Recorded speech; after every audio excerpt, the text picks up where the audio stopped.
ఈ రోజున మన జీవితంలో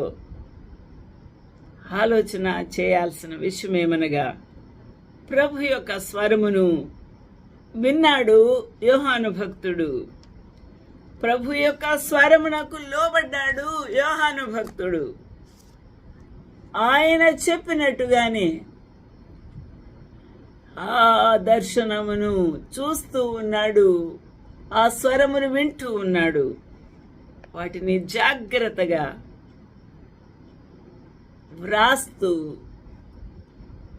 సంఘపు దూతలకు పంపించమన్నాడు.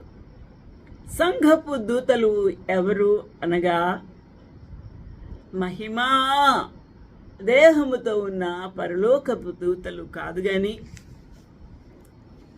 సంఘమును సంరక్షించుచు పోషించుచు దేవుని యొక్క వాక్యము చేత, సత్యము చేత, సాక్ష్యము చేత వారిని అభివృద్ధిలోకి నడిపించుచు సర్వసత్యములో నిలబెడుతూ ఉన్న ఆత్మలే ఈ యొక్క నక్షత్రాలు. వీరు దేవుని దూతలు.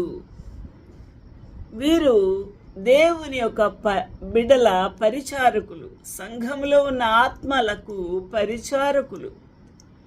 వీరిని ప్రభువు దూతలుగా కూడా అభివర్ణిస్తూ పౌలు భక్తుడు తన యొక్క వాక్యములో వివరించి ఉన్నాడు. హెబ్రీలకు రాసిన పత్రిక 1:14 ప్రకారం, వీరందరూ రక్షణయను స్వాస్థ్యము పొందబో వారికి పరిచారము చేయుటకై పంపబడిన సేవకులైన ఆత్మలు కారా. పౌలు భక్తుడు, అపోస్తలులు, గొప్ప గొప్ప భక్తులు, ప్రవక్తలు అందరూ కూడా ఈ లోకమునకు పంపబడ్డారు. ఎందువల్ల పంపబడ్డారు? వారు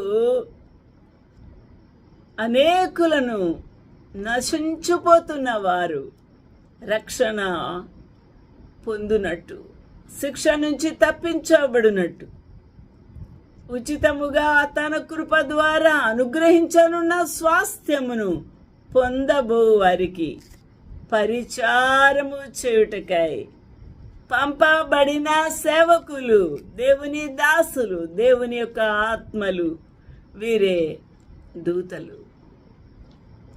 ఆలోచన చేద్దాం. ఈ రోజున మనకు దూతలు ఉన్నారు.